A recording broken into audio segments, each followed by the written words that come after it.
오늘 함께 은혜 받으실 하나님의 말씀은 로마서 12장 1절에서 2절까지의 말씀입니다. 로마서 12장 1절에서 2절까지의 말씀입니다. 우리 다 찾으셨으면 함께 로마서 12장 1절부터 2절까지의 말씀을 합독하도록 하겠습니다. 그러므로 형제들아, 내가 하나님의 모든 자비하심으로 너희를 권하노니 너희 몸을 하나님이 기뻐하시는 거룩한 산 제물로 드리라. 이는 너희가 드릴 영적 예배니라. 너희는 이 세대를 본받지 말고 오직 마음을 새롭게 함으로 변화를 받아 하나님의 선하시고 기뻐하시고 온전하신 뜻이 무엇인지 분별하도록 하라. 아멘. 할렐루야. 오늘 함께 우리가 읽은 말씀을 가지고서 저는 산 제물이 되는 것이란 제목으로 함께 말씀의 은혜를 나누도록 하겠습니다. 예수를 믿고 살아가는 우리 신앙인들은 가끔 이 세상에서 어떻게 하나님을 믿고 살아가는 것이 정말 참된 그리스도인다운 삶인 것인지, 또 그 참된 그리스도인의 삶을 내가 지금 현재의 삶 속에서 온전히 살아가고 있는지를 고민할 때가 있습니다. 그리고 크게는 삶의 방향성을 결정하는 아주 중대한 사안 앞에서, 또는 아주 작은 매일과 같이 반복되는 마주하게 되는 그 삶의 작은 일들 속에서도 우리가 그리스도인이기 때문에, 신앙을 가진 자이기 때문에 고민하고 갈등해야 하는 때가 발생하기도 합니다. 우리가 이 세상을 살아갈 때 내가 그리스도인이기 때문에 이 고민하게 되는 일들, 그 일들에 대해서 내가 어떻게 행동해야지 하나님께서 기뻐하시는 삶의 모습인가, 그 올바른 방법을 내가 명확히 알고 있다면 우리가 이 신앙인의 길을 걷는 것이, 십자가의 삶을 살아가는 것이 아마 조금은 더 쉬울 수도 있어요.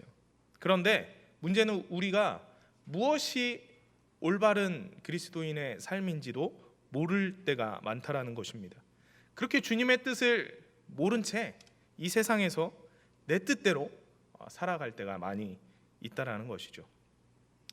이 설령 세상과 신앙의 이 끊임없는 대립과 갈등 속에서 내가 무엇이 하나님의 뜻인지 알아요. 무엇이 하나님을 기쁘시게 하는 올바른 길인지를 알고 있다 할지라도 정답이라 여겨지는 그 길을 걸어 나가는 것이 참 알면서도 쉽지 않을 때가 많이 있습니다. 처음 결단했었던 그 결연한 마음들을 계속해서 지켜나가며 살아가기가 쉽지가 않죠. 왜 그런 거 아니? 우리 원래 인간이란 존재는 매우 나약한 존재이고, 우리가 살아가는 이 삶의 무대인 세상은 사단 권세가 그 모든 문화와 모든 삶의 조류 속에서 하나님과 우리 신앙인들의 삶을 계속해서 단절시키기 위해 유혹과 공격을 행하기 때문입니다. 이렇게 세상 속에서 그리스도인으로 살아가는 것이 어려운데, 그렇다면 오늘 우리가 읽었던 이 본문의 말씀을 통해서 바울은 어떻게 살아가는 것이 참된 신앙인의 삶을 살아가는 것인가, 참된 그리스도인의 삶을 살아가는 것인가, 그것을 말해주고 있습니다. 바울은 12장에서 15장에 이르기까지 이 그리스도인들의 참된 신앙인의 삶에 대해서 이야기해주고 있는데, 오늘 우리가 읽었던 이 12장 1절에서 2절까지의 말씀은 이 로마 교회를 향한 바울의 권면의 말들 중에서 서론에 해당하는 말씀이라고 생각하면 될 것입니다. 바울이 로마 교회 교인들에게 우리가 지금 고민하고 있는 무엇이 올바른 그리스도인의 삶인가, 이 고민에 대한 해답들을 이 로마 교회 성도들에게 전해주고 있는 거예요. 그렇다는 것은 로마 교회 성도들도, 이 2000년 전에 있던 이 로마 교회 성도들도 지금 우리와 같은 고민들을 동일하게 하고 몸부림치며 그들의 삶에서 고민하고 갈등하며 살았었다라는 것을 의미하기도 합니다. 위로가 되기도 하죠. 혼자가 아닌 거예요. 우리는 이 세상을 살아가는 믿음의 동역자들과 함께 같은 고민, 같은 갈등을 하면서 같은 영적인 다툼을 하면서 이 세상을 살아가고 있는 거예요. 수천 년 전에 우리 믿음의 선조가 행했던 것처럼 동일하게. 자, 그렇다면 바울이 이 본문을 통해서 무엇이라 이야기하고 있는지 한번 살펴보도록 하겠습니다. 1절 말씀을 다시 한번 보도록 하겠습니다. 그러므로 형제들아, 내가 하나님의 모든 자비하심으로 너희를 권하노니 너희 몸을 하나님이 기뻐하시는 거룩한 산 제물로 드리라. 이는 너희가 드릴 영적 예배니라. 로마 교회 교인들에게 이 바울이 권면의 말을 전하면서 서두에 무엇을 기록하고 있습니까? 바로 내가 하나님의 모든 자비하심으로 너희를 권하고 있다라고 얘기를 하고 있어요. 하나님의 자비로우심 아니면 내가 너희들에게 이 권면의 말을 증거할 이유가 아무것도 없다라고 얘기하는 것과도 같죠. 이 바울은 먼저 우리가 이 그리스도인의 올바른 삶에 대한 세상과의 가치관의 부딪힘 속에 행하는 모든 갈등과 고민을 행하기 이전에 무엇을 기억해야 하냐고 말하고 있냐면 바로 하나님의 자비로우심을 생각하라고 이야기하고 있는 것입니다. 하나님의 그 자비로우심이 밑바탕이 되는 그 범위 안에서, 그 테두리 안에서 우리의 신앙적인 갈등도 고민도 몸부림도 일어나야 한다라는 것을 얘기하고 있는 것이죠. 하나님의 자비로우심이 무엇입니까? 날 구원하셨던 그 크신 하나님의 사랑과 은혜, 그 하나님의 사랑과 은혜 안에서 우리의 모든 신앙의 갈등과 고민도 이루어져야 한다라는 것을 이야기하고 있죠. 사실 우리뿐 아니라 모든 인류가 이 죄의 그늘 아래 언젠가는 영원한 형벌 가운데 처해질 수밖에 없는 죄인의 신분인데, 이 죄의 권세로부터 해방되어서 그리스도의 통치 안에 살아가게 된 것은 전적인 하나님의 자비하심 때문입니다. 죄를 지었으면 죽어야 하잖아요. 죄값을 치러야 하잖아요. 근데 하나님이 자비하셔서 우리를 너무나도 사랑하셔서 큰 은혜를 베푸신 거예요. 내가 구원받을 합당할 자격이 있느냐? 내가 구원받을 만한 그 어떤 뛰어난 행위를 했느냐? 아닙니다. 우리는 구원받을 그 어떤 자격도 없는 자들이에요. 그런데 하나님께서 이 죄 많은 우리들의 모습을 보시고도 자비롭게 우리의 삶을 구원해 주셨다라는 것입니다. 그 죄를 사하여 주신 하나님의 자비로우심은 단순히 일회성에 그치는 하나님의 성품이 아닌 것입니다. 그 자비로우심으로 우리를 구원하신 것뿐만 아니라 이 죄악이 만연한 세대를 평생 동안 이 믿음을 가지고서 살아가는 우리들에게 계속해서 넘어지면 일으켜 세워주시고 죄를 짓고 좌절할 때마다 다시금 그 자비로우심으로 영원한 형벌 가운데서 구원의 길로 계속해서 인도해 주시는 그 자비로우심, 평생 동안 우리가 살아가는 동안 하나님은 그 자비로우신 은혜를 계속해서 베풀어 주신다라는 것이죠. 우리가 이 자비로우심의 은혜를 깨닫지 못하고서는 우리가 앞으로 살아갈 우리의 평생의 삶 속에서 신앙의 다툼을, 신앙의 몸부림을 행하기가 어렵습니다. 하나님이 날 다시 붙들어 주시겠지, 하나님이 날 다시 구원해 주시겠지라는 온전한 믿음이 없이는 우리가 이 세상과 감히 싸워 이길 승리할 엄두를 내지 못하게 되는 것이죠. 그래서 바울은 하나님의 그 자비로우심 안에서, 그 테두리 안에서 하나님이 널 구원하신 그 구원 기억하지? 그 구원의 테두리 안에서 우리의 신앙의 싸움을 계속해서 해나가자라고 이야기하고 있는 것이죠. 그래서 우리는 이 하나님의 자비로우심이 우리에게 임한 어떤 구원의 이 일회성에 그치는 감사가 아닌 평생토록 계속해서 매일과 같이 일어나는 우리의 감사의 기억들이 되어져야 할 것입니다. 계속해서 바울은 이야기합니다. 너희 몸을 하나님이 기뻐하시는 거룩한 산 제물로 드리라. 이는 너희가 드릴 영적인 예배니라. 아멘. 우리 몸을 거룩한 산 제물로 드리라고 바울이 이야기하고 있는데, 과연 이 산 제물로 드리라는 것이 무엇을 의미하는 것일까요? 우리 사도 바울이 말한 그 산 제물의 의미를 우리가 지금부터 한번 살펴보도록 하겠습니다. 첫 번째로 이 산 제물은 진정한 예배자의 삶을 의미합니다. 산 제물, 여러분, 제물은 제물인데 살아있는 제물이라고 해요. 참 아이러니합니다. 우리가 생각하기에 이 제물이라는 것과 그리고 이 살아있다라는 단어는 잘 이렇게 매칭이 안 되지 않습니까? 한번 여러분 유대인들의 제사들을 한번 떠올려 보세요. 어떤 장면들이 떠올려지시나요? 제물을 잡아서 피 흘리고 죽입니다. 죽여서 그 피를 흘리게 하거나 태워서 하나님께 드리는 모습들을 아마 머릿속에 떠올리실 거예요. 이처럼 제물이라고 하면 죽어야 하는 것입니다. 죽어야 하는데 죽지 않고 살아있는 제물이 되라고 바울은 이야기하고 있어요. 이해가 잘 가지 않습니다. 제물이 죽지도 않고 어떻게 생명을 희생하지도 않고 그 제물의 본분을, 제물의 역할을 다 할 수가 있겠습니까? 근데 여기서 말하는 이 바울이 말하는 산 제물은 바로 모든 인류의 죄를 다 짊어지고 죽으셨던, 이미 제물로서의 그 역할과 본분을 다 행하신 우리 어린 양 예수를 참된 제물로 삼아서 그 제물 대신 예수 그리스도의 삶을 따라 살아가야 할 것을 이야기하고 있는 것이죠. 즉 바울이 말하고 있는 이 산 제물이라는 것은 나는 다 죽었어요. 이미 나는 제물로서 죽는 거예요. 나는 죽고 예수로서 새롭게 살아가는 삶을 이야기하고 있는 것입니다.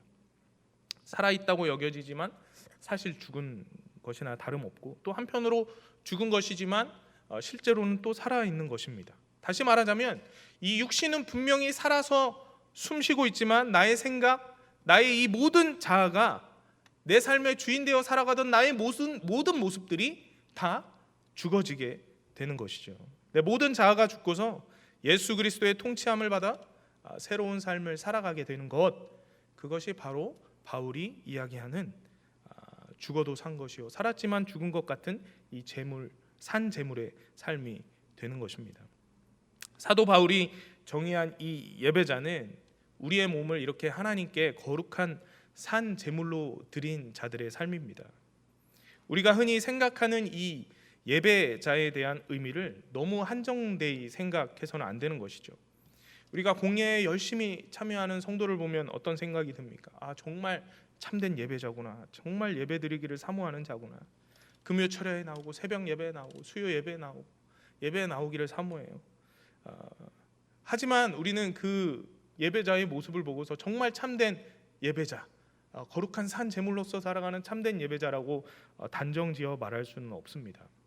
물론 그렇게 공적인 예배의 자리에 나오기를 사모하며 그 말씀의 은혜를 간구하며 나오는 그 모습은 정말 하나님이 기뻐하시는 자의 아름다운 모습임에는 분명히 틀림이 없습니다. 하지만 열심히 예배에 참여하는 예배자지만 그의 삶을 자세히 들여다볼 때 자신의 자아가 너무 살아서 숨쉬고 있다면, 전혀 죽지 않았어요.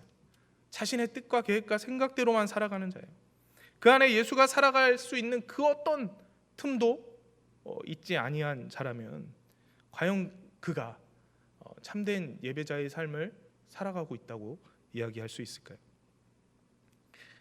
예배가 마치고 난 뒤 마구잡이로 법과 질서를 어기며 살아갑니다. 무단횡단하고 쓰레기 마구 버리고 사람들에게 독한 말을 내뱉고 막 욕설을 하고 다른 사람에게 막 상처를 줍니다. 예배 때 들었던, 결단했던 그 말씀들과 마음들을 그냥 예배당 문 밖을 나갈 때 다 잊혀져 버리고 그 예배당 안에 다시 던져버리고 자기만의 뜻대로 또 세상 가운데 나아가 살아갑니다. 그러한 사람을 우리는 참된 예배자라고 부를 수 있을까요?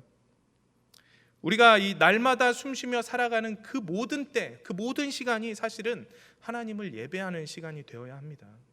그리고 우리가 살아가는 그 모든 삶의 장소들, 환경들이 바로 또 하나님을 예배하는 거룩한 성전이 되어야 하는 것입니다. 공식적인 예배의 자리뿐만 아니라 우리는 아무도 우리를 볼 수 없는 그 골방에 갇혀 있을 때에도, 골방에 홀로 있을 때에도 하나님 보시기에 전혀 부끄럼 없는 삶을 살아가는 자들이 되어야 해요. 그것이 바로 참된 예배자의 삶입니다. 남들이 나를 보고 있든 보고 있지 않든 그 어느 곳에서든 하나님이 나를 보고 계시구나라고 생각하며 영적인 예배의 삶을 충실히 살아갈 수 있는 자들이 되어야 한다라는 것이죠. 제가 이 폐쇄된 이 자동차 안에서 혼자서 운전할 때 사람의 심리를 분석한 한 연구 결과를 제가 본 적이 있습니다. 혼자서 이제 짙게 썬팅된 차창 문들을 다 닫고서 혼자 이 운전할 때보다 창문을 다 열거나 혹은 누군가와 함께 동승해서 운전을 한 사람과의 욕설이나 난폭함의 수치들이 현격하게 낮게 나온다는 연구 결과를 본 적이 있습니다. 우리 인간들은 혼자 있다고 여겨질 때 막 자신의 감정이 일어나는 대로 그대로 표출을 합니다. 왜냐? 아무도 없는데 아무도 나를 보고 있지 않은데 내 마음대로 막 내 기분이 내 마음이 향하는 대로 행하며 살아가는 것이죠. 그래서 막 혼자 있다고 여겨지는 곳에서 막힘없이 막 분노가 올라오면 막 욕을 하는 거예요. 막 분노를 표출하는 거죠. 그러다가 누군가가 나를 지켜본다라는 생각이 들 때는 그 타인에게 비춰지는 나의 모습이 있지 않습니까? 그것을 생각해서 나 자신의 감정과 나 자신의 이 모습들을 굉장히 절제하고 억제하는 모습들을 나타내게 되죠. 그런데 한번 생각해 보십시오. 하나님은 그 홀로 있다 여겨지는 그 모든 폐쇄된 공간에서조차 우리의 삶을 아주 주도 면밀하게 관찰하고 계십니다. 절대로 우리를 홀로 두지 않으시는 분이시죠. 다른 사람이 본다고 해서 거룩한 그리스도인의 삶을 살아가고 또 보지 않는다고 해서 내 감정이 막 이끄는 대로 나 편한 대로 살아가는 그것은 참된 예배자의 모습이 아닌 것입니다. 다른 사람이 있든 없든 나의 행실이 변함없이 하나님 앞에 거룩한 자로 서야 함을 깨닫고서 매 순간 하나님이 날 지켜보고 계시는구나, 하나님이 이곳에 나와 함께 하시는구나를 계속해서 내 마음속에 담으며 참된 예배자의 거룩한 모습으로 그곳에서도 주님을 예배하는 자가 되어져야 한다라는 것이죠. 둘째로 바울이 말하는 이 산 제물로서의 삶을 바로 하나님의 가치관대로 살아가는 삶입니다. 2절을 통해서 이제 바울은 1절에서 말했던 이 산 제물로서의 삶, 즉 영적인 예배의 삶을 살아가기 위해서는 어떻게 해야 되는지를 말해주고 있습니다. 2절 말씀을 다시 한번 보겠습니다. 너희는 이 세대를 본받지 말고 오직 마음을 새롭게 함으로 변화를 받아 하나님의 선하시고 기뻐하시고 온전하신 뜻이 무엇인지 분별하도록 하라. 하나님께서 기뻐 받으시는 산 제물이 되어야 할 우리들이 세상의 가치관대로 세상을 본받아서 살아갈 때가 너무나도 많습니다. 서론에서 말씀드렸듯이 인간은 여전히 연약하고 우리가 살아가는 이 세상이라는 삶의 무다는 너무나도 악합니다. 그리고 하나님과 우리의 관계의 단절을 원하는 사단의 공격은 끊임없이 아마 우리가 이 육신의 죽음에 이르기까지 계속해서 우리를 공격할 것입니다. 그 사단의 공격은 세상이라는 이 터전 안에서 살아가고 있는 우리들을, 하나님의 가치관대로 살아가려고 하는 우리들을 세상의 가치관대로 살아가게 만들려고 노력을 합니다. 그리고 때때로 우리들은 이 거룩한 산 제물로서의 삶을 살아가려고 하려 하지만 세상의 가치관을 쫓아 살아갈 때가 있다라는 것이죠. 하지만 우리는 그러한 우리의 연약함들, 넘어짐들 속에서도 변함없이 하나님의 나라의 가치관을 우선시 여기며 내가 이 길을 걸어가야 하지, 넘어지더라도 다시 일어나서 이 거룩한 십자가의 길을 걸어야지 고백하며 나아가며 노력하는 자들이 되어야 합니다. 우리가 추구해야 할 가치는 이 세상의 가치관이 아닌 바로 주님의 나라, 하늘나라의 가치관이 되어야 하기 때문입니다. 이 세상, 우리가 살아가는 이 세상에서의 성공과 행복, 삶의 목적들은 다 하나님께서 말씀해 주신 그것과는 다릅니다. 하나님 나라의 법도는 어떻습니까? 가진 자는 나눠줘야 됩니다. 나중된 자가 먼저 됩니다. 어린아이처럼 행하여야 큰 자가 된다고 말하고 있죠. 하지만 현실에선 과연 어떻습니까? 현실에서 그렇게 살아가면 여러분 어떻게 되나요? 세상 사람들이 놀리겠죠. 조롱할 겁니다. 사람은 착한데 참 이상한 사람이야. 미련하고 참 세상을 제대로 읽지 못하는 사람이야. 이렇게 여겨질 것입니다. 세상에서는 어려서부터 옆 사람을 이겨야 하는, 이 사람과 경쟁해서 이겨야 하는 무한 경쟁을 가르칩니다. 상대적으로 남들보다 부나 지식이나 명예나 권력 등을 내가 더 많이 소유하고 가지고 누리고 있어야 더 행복한 삶이요 성공한 삶이라고 이야기를 합니다. 어려서부터 우리는 이러한 교육 속에서 자라왔어요. 그리고 또 그러한 가르침 교육들이 인증되어지는 세상을 살아가고 있습니다. 그렇기 때문에 우리는 한 살 한 살 나이가 들면 들수록 이 세상의 가치관에 그렇게 자연스레 젖어들며 살아가게 되는 거야. 아예 세상의 가치관도 모르는 어린아이와 같은 신앙이 더 훌륭한 신앙의 모습이 될 수도 있다라는 것이죠. 수천 년의 역사를 지나오면서 우리 몸에 자연스럽게 흐르는 이 피와 유전자가 우리 선조들의 지혜를 전수해 줍니다.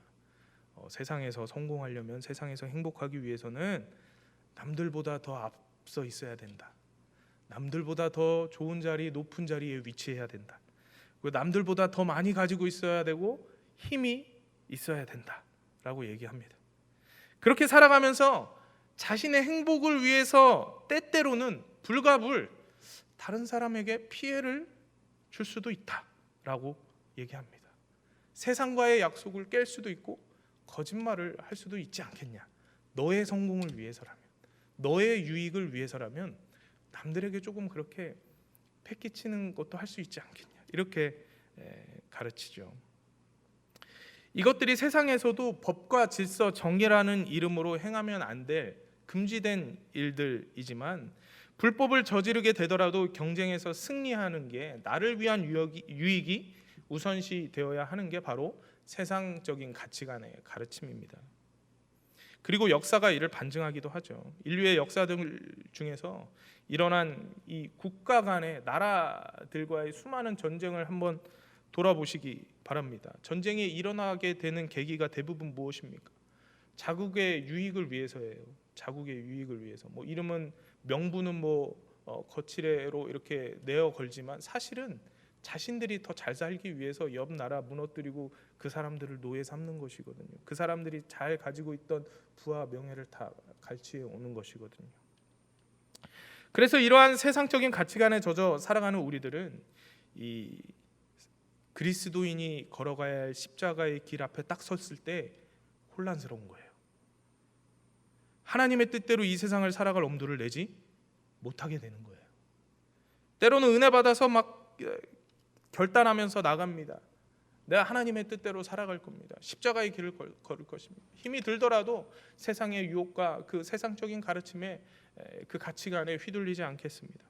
하지만 시간이 흐르면서 이내 이 세상적인 흐름에 내 몸을 맡기고 살아가는 나 자신을 발견하게 되기도 하죠. 우리는 왜 그렇게 하지 못하는 것일까요? 왜 이 세상에서 하나님의 온전한 뜻대로 살아가지 못하는 것일까요? 하나님께 자신의 삶을 온전히 내어 맡긴다라는 것은 굉장히 부담스럽고 힘든 일이 아닐 수 없습니다. 더 이상 이 땅에서의 자신의 유익을 구하는 삶보다 하나님의 뜻을 위해 살아가기를 소망하고 결단해야 하기 때문이에요. 우리가 옛날부터 교육받아온 것을 완전히 바꿔야 하는 거예요. 내 피와 유전자가 말해주는 우리 역사의 선조들이 말해주는 가르침을 완전히 바꿔야 하는 것이기 때문입니다. 그리고 그 하나님의 뜻은 나라는 개인이 이 땅에서 잘 먹고 잘 사는 것이 분명 아니기 때문입니다. 이것은 결코 우리 한 사람만의 문제가 아닙니다. 나만의 문제가 아닙니다. 그리스도를 믿고 따르기 원하는 자들 모두의 고민이고 또 모두의 연약함들일 것입니다. 그래서 우리는 입으로 때때로 막 주님 주님이라고 외치고 살아가지만 실제로는 내가 나의 삶의 진정한 주님이 되어서 살아갈 때가 더 많다는 것이죠. 앞서 말했던 많은 그리스도인들이 주님이 지셨던 이 십자가를 지고 살아가기를 두려워합니다. 정확히 말하면 예수 그리스도의 이름으로 인해 겪는 수많은 위협과 수고로움, 불편함, 희생들을 감당하기 싫은 것입니다. 이러한 자들에게 바울은 이렇게 권면을 하죠. 그럼에도 불구하고 이 세상의 조류를 따르지 말고 이 세상을 본받지 말고 이 세상이 추구하는 가치관들에 나 마음을 두지 말라고 이야기를 합니다. 왜냐하면 언젠가 이 세상의 이 모든 것들은 먼지가 되어져서 다 사라지고 없어지고 마는 그 가치관을 따르는 모든 것이 다 실패한 투자가 될 것이고 실패한 인생이 될 것이기 때문이죠. 영원한 하나님 나라의 뜻을 두고 살아가는 것이야말로 진정한 승리자가 되는 삶이기 때문입니다. 우리 구주 예수님께서도 말씀하시지 않으셨습니까? 마태복음 13장 44절에 등장하는 밭에 감추인 보화의 예화를 잘 아실 것입니다. 어떤 사람이 밭에 보화가 감추어져 있다는 사실을 알게 되죠. 그리고서는 그 보화를 얻기 위해서 자신이 가진 모든 소유를 다 팔아서 그 밭을 삽니다. 근데 만약 그 밭을 급하게 막 그렇게 살려고 한다고 생각해 보십시오. 원래 주인이었던 사람이 이렇게 팔려고 하겠습니까? 아니죠. 아마 비싼 값을 막 불렀을 거예요. 비싼 값을 막 다 치르고서 그 밭을 사게 되었을 거예요. 세상 사람들은 조롱했을 거예요. 저 미련한 사람 같으니라고. 땅도 볼 줄 모른다고.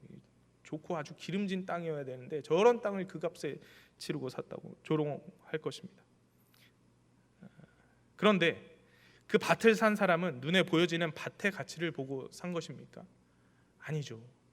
그 밭 아래 숨겨진 보화의 가치를 깨닫고서 그 밭을 산 것입니다.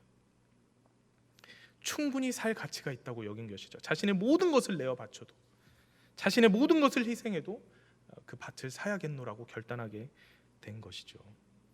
이 사람이 세상 사람들이 말하는 것처럼 미련한 자처럼 보이십니까? 아닙니다. 그 누구보다 아주 지혜로운 자죠. 보화가 숨겨져 있다는 진리를 알고 있는 사람은 누구라도 자신이 치를 수 있는 모든 것을 행해서라도 그 밭을 사게 될 것입니다. 이것이 바로 우리가 산 재물의 모습으로 살아가는 것입니다. 그 천국이 우리 눈에 감추어져 있어 없는 것처럼 보이지만 그 천국의 기쁨을 깨닫게 된 자는 그것을 얻기 위해서는 가진 모든 것도 포기할 수 있는 그러한 산 재물의 삶을 살아가기를 선택하고 결단하게 되는 것이죠.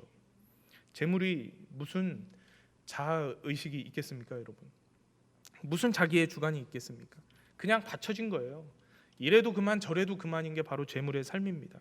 오직 주님 뜻대로, 주인 뜻대로 사용하고자 하시는 대로 사용되는 게 바로 이 재물의 삶입니다. 이것은 흔히 우리가 그리스도의 종으로 비유하며 우리 그리스도인들을 고백할 때가 많이 있죠. 하지만 더한 경지의 비유의 삶입니다. 이 재물의 삶은 나는 아무것도 아니요, 나는 주님의 종입니다라고 여겨지는 이 종의 모습보다 더 나아가서 이 재물의 모습은 나는 아예 죽어지는 거예요. 죽은 존재가 되어지는 거죠. 지금까지는 우리가 세상에서 가르쳐주는 대로 그 가치관대로 살아왔는데 그 세상의 방법과 세상의 행복들을 추구하던 우리의 모든 삶이 다 죽어지고 변화되어지고 새로워져서 예수 그리스도의 방법대로 살아가는, 새롭게 변화되어 살아가는 삶이 바로 이 산 제물로서의 삶인 것입니다. 그러나 이러한 그리스도의 삶이 너무 힘들다고, 난 아직 세상 가운데서 누릴 것이 많다고, 난 세상이 좋고 세상에서 즐거움과 기쁨을 누리기 원한다고 한다면 빨리 예수라는 이름을 떠나서 세상 가운데 나아가야 할 것입니다. 그것이 오히려 이 땅에서 사는 기간만큼이라도 그 행복을 누리며 살아가기 위해 노력하는 삶이 되겠죠. 하지만 우리는 이 썩어 없어지고 말 이 제한적이고 한시적인 육신의 삶을 살아가는 자들이 아니지 않습니까? 우리는 영생을 꿈꾸는 자들이지 않습니까? 천국 보화가 있다라는 사실을 알고 있는 자들 아니겠습니까? 우리의 삶의 목적은 단순히 이 땅에서 나 하나 잘 먹고 잘 살기 위해 살아가는 자들이 아니라 영원한 저 나라, 언젠가는 죽고 없어질 이 나라가 아닌 영원한 저 나라에서 주와 함께 살기를 꿈꾸는 자들 아니겠습니까? 그렇기 때문에 우리는 이 진정한 하나님의 나라, 진정한 삶을 선택하여 추구하며 살아갈 것인지, 아니면 언젠가는 없어지고 말 이 가짜 세상에서의 삶을 더 중히 여기며 살아갈 것인지를 잘 헤아리며 살아가야 한다라는 것이죠. 오래된 영화 중에, 제가 본 오래된 영화 중에 매트릭스라는 헐리우드 영화가 있습니다. 공상과학 영화죠. 이 배경이 어떻게 되냐면 미래 시대예요. 미래 시대에 이 기계들이 계속 발전을 해서 인간을 지배하는 지경에 이르게 됩니다. 그리고 인간들을 배양을 해요. 어떻게 배양하냐면 막 캡슐 같은 데서 어렸을 때부터 태어날 때부터 인간을 그 안에 넣고 여기 무슨 뭐 이렇게 전선 같은 걸로 이렇게 뇌를 연결해서 기계들이 만들어 나온 그 가상의 세계 프로그램 안에서 살아가게 만들어요. 근데 사람들은 그 가상의 세계, 이 현 시대를 배경으로 하는 이 가상의 세대가 진짜 그들의 삶인 것처럼 착각하며 살아갑니다. 그 배경 속에서 이 주인공인 네오라는 인물이 어찌저찌하여 이 기계들의 가짜 세상을 알게 되고 그곳에서 탈출해서 캡슐 안에서 도망쳐서 또 다른 그 인류의 삶을 살아가고 있는 자들과 함께 힘을 합쳐서 이 기계와 대항하여 싸운다는 뭐 그런 내용입니다. 뭐 잡다한 사상들이 많이 들어갔어요. 그래서 제가 신학생 때였는데 뭐 이런 영화 보면 안 됩니다. 뉴에이지 사상 영화입니다. 막 그랬던 기억이 납니다. 그래도 저는 재밌게 봤습니다. 제가 이 영화를 보면서 하나의 메시지를 찾게 되었는데 등장 인물 중에 뭐 중요 인물도 아니었어요. 이름도 기억하지 못할 인물인데 이 인물은 주인공인 이 네오라는 인물과 함께 팀을 이뤄서 같이 활동을 하면서 이 기계 군단과 싸워 나가는 인물이었어요. 근데 이 인물이 어느 날 갑자기 배반을 합니다. 배반을 하고 기계 편에 서요. 갑자기 이 인간들의 삶을 포기하고 인간들과의 살아가는 삶을 포기하고 기계에게 자신들의 위치를 알려주고 이 네오를 죽일 수 있을 만한 정보를 막 다 가져다 줍니다. 왜 그가 그런 행동을 했을까요? 그가 살아가는 현실의 삶이 너무나도 힘들었기 때문이에요. 자신은 알고 있어요. 깨달았어요. 저것이 가짜 세상이고 진짜 세상은 기계와 싸워가며 그 기계로부터 해방되어지기를 간절히 소망하는 삶이 그들의 진짜 삶인 것을 알아요. 하지만 그가 살아가는 현실의 삶은 늘 옥수수죽을 먹으며 살아가고 기계가 언제 날 죽일지 모르는 그 위협과 그 긴장 속에서 살아가는데 저 기계가 만들어 놓은 가상의 세계에 들어가면 이 기억을 싹 지워주고 돈도 많은 삶을 허락해주고 인기도 많은 삶을 허락해준대요. 그 모든 누릴 수 있는 모든 것들을 다 허락해준대요. 그래서 이 사람은 이 현실의 삶을 힘든 현실의 삶을 포기하고 이 가짜 세상에서의 호의호식하며 잘 사는 삶을 선택하게 된다는 것입니다. 영화 얘기를 또 해서 죄송합니다. 다른 영화입니다. 인셉션이라는 영화인데요. 아시는 분도 있겠지만 이 영화는 누군가의 꿈속으로 이제 들어갈 수 있어요. 어떠한 기계들과 장치들을 사용하면 어떠한 사람의 꿈속으로 들어가서 그 꿈을 막 만들어갈 수 있어요. 조작해서 이 사람이 이 꿈속에서 그 조작된 기억들을 가지고서 옛 자신의 과거의 기억들을 조작된 기억으로 기억할 수도 있고 또 앞으로 행할 일들에 대해서 그 조작된 생각들을 가지고서 행동을 행하게 되는 그런 배경의 영화입니다. 근데 이 영화 안에서도 주요 깊게 본 장면이 하나 있습니다. 아주 짧게 등장하는 재미있는 장면이었는데 바로 이 빈민에 시달리는 사람들이 자신들이 가진 것도 없는데 없는 돈을 모아서 이 꿈을 꿀 수 있는 데로 가는 거예요. 꿈을 꿀 수 있는 데로 가서 수면제를 억지로 맞고 자신들이 원하는 대로 꿈을 꾸며 살아갑니다. 현실의 삶은 그들에게 있어서 너무나도 시궁창과도 같은 삶인데 그 꿈속에 들어가면 자기 마음대로 자기가 원하는 대로 돈도 많고 먹을 것도 많고 누릴 것도 많은 삶을 살아갈 수가 있기 때문에 그들은 가진 것이 없는데도 불구하고 모으고 모아서 이 수면제를 맞고 돈을 내서 수면제를 맞고 그 잠깐의 행복을 누리기 위해 꿈을 꾸며 살아갔던 것입니다. 그들의 모습을 잠깐 이렇게 보여주는 씬이 지나가면서 다른 누군가가 주인공에게 이렇게 얘기합니다. 저 사람들에게는 꿈꾸고 있는 사람들 그 모습을 보여주면서 저 사람들에게는 지금 저 삶이 실제의 삶일 것이다 라고 얘기를 하죠. 저 조작된 꿈속에서 삶이 그들이 간절히 원하는 삶이었고 또 그 원하는 삶을 살아가기 위해 진짜 현실을 외면하고 진짜 현실에서는 자꾸만 도망치려 했다라는 슬픈 장면이었습니다. 그런데 하나 중요한 사실이 있습니다. 바로 이 꿈에서 평생 안 깨지 않는다라는 거예요. 기계가 만들어 놓은 이 가상의 삶에서 언젠가는 반드시 깨어난다라는 거예요. 꿈에서 깨어나든 환상적인 삶도 끝나는 순간이 반드시 찾아온다는 것입니다. 무엇이 진짜이고 무엇이 가짜인지를 깨닫는 시간이 반드시 우리에게 찾아온다라는 것이에요. 이 땅에서 우리가 추구하는 것들은 어느 순간 다 가짜가 될 거예요. 여기 있는 모든 것들이 다 가짜가 될 거예요. 저와 여러분들의 육신도 다 가짜가 될 겁니다. 돈이요? 돈 열심히 모아 산 집들이요? 힘들게 들어간 내 직장이요? 내 학력이요? 나의 커리어? 모든 것들이 다 거짓말처럼 사라질 순간이 온다라는 거예요. 물거품처럼 사라질 날이 온다라는 것이죠. 여러분 이 물방울 놀이 해보신 적 있지 않습니까? 이렇게 후 불면 분명히 눈에 보이는 아름다운 물방울들이 막 이렇게 번져 나갑니다. 그런데 이 번져나는 물방울들이 몇 초만 지나도 언제 그랬냐는 듯, 언제 존재했었냐는 듯 전혀 눈에 보이지 않는 것을 우리는 볼 수 있죠. 분명히 깨닫는 시간이 옵니다. 분명히 깨닫는 시간이 오는데 그럼에도 이 진짜가 아닌 세상의 가치관들을 쫓아서 언제까지 우리가 살아가야 하겠습니까? 말씀을 맺도록 하겠습니다. 우리 모두에게 주어진 삶의 기회는 단 한 번뿐입니다.